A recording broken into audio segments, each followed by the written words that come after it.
आड़ से दिलबर का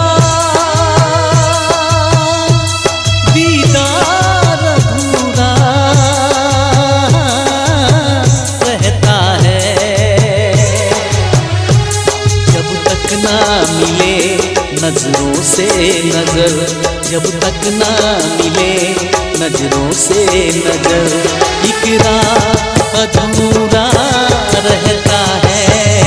घूंघट की आड़ से दिलबर का, दिलबर का, दिलबर का, दिलबर का, हाँ दिलबर का, दिलबर का, दिलबर का।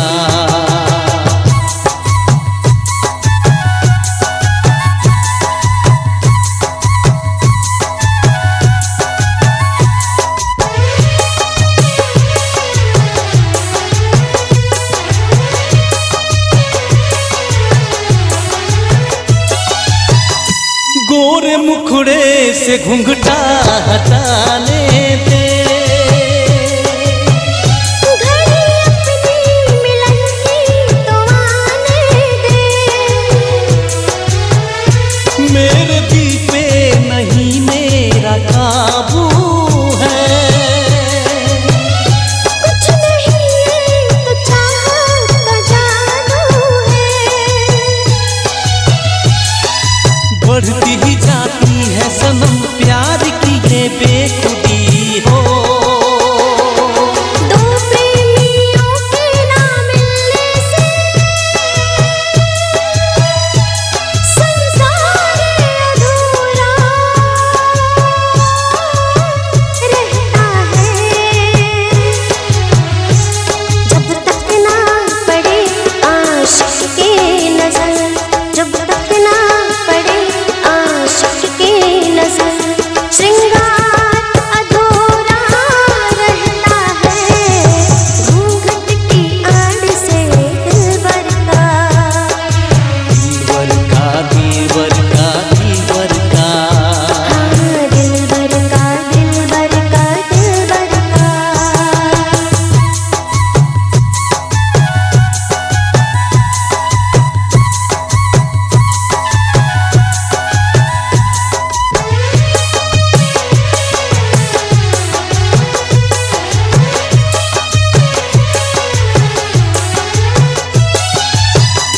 बाग में गुल का खिलना जरूरी है,